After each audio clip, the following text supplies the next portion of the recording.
Why does the US spend trillions on defense, dominate software, lead AI research, yet freeze when one supply chain tightens? Why can a delay thousands of miles away slow factories, raise prices, and stall entire industries at home? Here's the part most people miss. Computer chips aren't scarce because they're hard to imagine. They're scarce because control over them is concentrated. A few choke points decide who gets advanced chips, when, and in what quantity. And the United States sits downstream of those choke points. That's the uncomfortable reality, because dependence isn't about using chips. Everyone uses chips. Dependence is about what happens when someone else controls the gate, the timing, and the priority. And once critical technology flows through gates you don't own, power doesn't disappear overnight.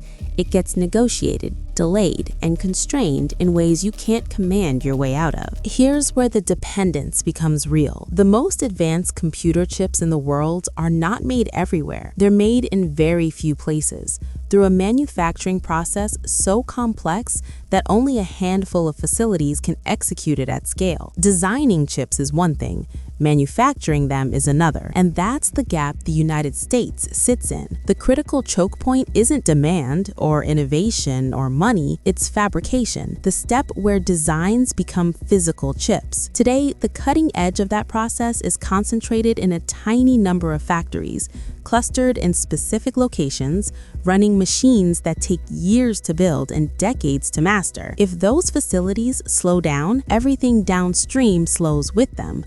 Cars, data centers, AI systems, defense hardware. This is why chip dependence isn't theoretical. It's geographic, it's industrial, and it's fragile. Because when the most important inputs of the digital economy pass through a few narrow points on the map, power stops being about who wants chips the most and starts being about who can actually make them. On the surface, rebuilding this sounds straightforward. The US has money, talent, and political urgency, so why not just build the factories and close the gap? Because chip manufacturing isn't a normal industrial problem.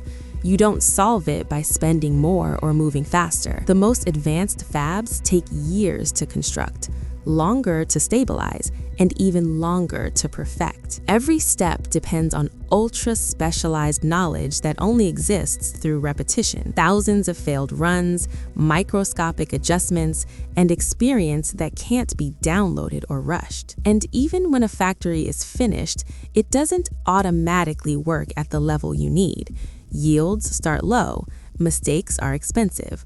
One small error can ruin millions of dollars worth of chips. That's the constraint most people underestimate. Manufacturing chips isn't about building a plant, it's about building mastery, and mastery compounds slowly, which is why dependence didn't happen overnight, and why it can't be undone on command. As long as production expertise lives elsewhere, the US can design the future, but it still has to wait for someone else to physically produce it. Because once dependence is locked in, it starts shaping behavior, not in dramatic ways, but in quiet decisions you never see. When chips become a bottleneck, flexibility disappears. Policies get written around supply risk. Alliances get prioritized not by values, but by access. Decisions that look strategic on the surface are often defensive underneath. The US doesn't just plan for innovation anymore, it plans for continuity, for avoiding disruption, for making sure production doesn't stall at the wrong moment. And that's the consequence of chip dependence. It turns long-term ambition into short-term risk management. When a country has to think constantly about whether the supply of a critical input will hold, it starts acting more cautiously, more reactively, more constrained. Power doesn't vanish, it narrows. And once your choices are shaped by what you're trying to avoid rather than what you're trying to build, dependence stops being a technical issue and becomes a strategic one. That caution shows up most clearly in who the US has to stay close to. Chip dependence quietly reshapes alliances.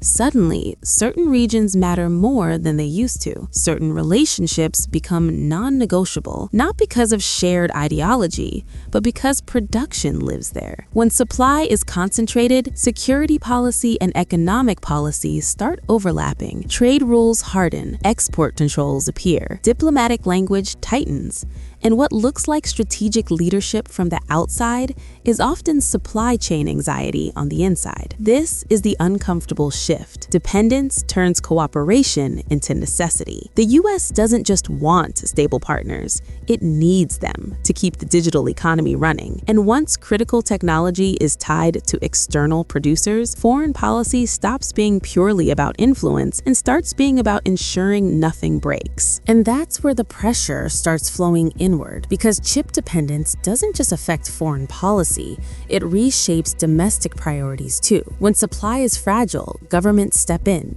subsidies appear, emergency funding gets justified, entire industrial strategies get rewritten around one goal: reduce exposure. But here's the catch. These moves don't remove dependence overnight, they acknowledge it. They lock it into policy. The US starts planning years ahead just to secure what it once assumed would always be available. And that creates a strange tension. Enormous resources are spent not to gain new advantages, but to prevent losing existing ones. This is what dependence does at scale. It turns innovation into insurance, growth into containment. And the more central chips become to everything from AI to defense, the more national strategy starts orbiting a single fragile input. Not because it's rare, but because interruption is no longer an option. That vulnerability also changes how power is measured. When chips become the limiting factor, strength stops being about who has the best ideas and starts being about who can keep production uninterrupted. Control shifts upstream, away from designers and end users, toward whoever manages the most stable flow. And this is where the imbalance becomes clear. The US leads in software, research, and innovation, but the pace of all of it is still gated by manufacturing capacity it doesn't fully own. That means progress isn't just about breakthroughs anymore. It's about permission, about schedules, about allocation. When access determines speed, dependence quietly turns into leverage. Not the loud kind that comes with threats, but the silent kind that decides timelines. And in a world where timing shapes markets, elections, and military readiness, whoever controls the clock doesn't need to dominate. They just need to delay. What makes this leverage especially powerful is that it rarely has to be used. Nobody needs to announce pressure or issue ultimatums. The system enforces it on its own. When supply is tight, priorities get reordered automatically. Some projects wait, some industries slow, some timelines quietly stretch. And those delays don't look like coercion, they look like logistics. But logistics decide outcomes. They decide which technologies reach market first, which military systems deploy on time, which economies absorb shocks and which feel them longer. This is how dependence operates in practice. Not through confrontation, but through sequencing. And once a country realizes that its future speed depends on inputs it doesn't fully control, strategy stops being about acceleration and starts being about not falling behind. By this point, the pattern becomes clear. The US isn't dependent on chips because it made a single mistake. It's dependent because modern power was built on specialization. Designing, manufacturing, assembling, and supplying were split across borders in the name of efficiency, and that worked until chips became the foundation of everything at once. Now that foundation is narrow, concentrated, and slow to change. This is what modern dependence looks like. Not weakness, but exposure. Not failure, but alignment to a system that no longer tolerates interruption. And once an economy, a military, and an AI race all sit on the same bottleneck, Independence stops being a slogan and starts being a structural problem. The question is no longer whether the U.S. is powerful, it's how much of that power is conditional on systems it didn't fully build and doesn't fully control. The U.S. isn't weak because it depends on chips. It's powerful because it learned to depend on a system that once felt stable. But that stability is gone. In a digital world, chips aren't just components anymore.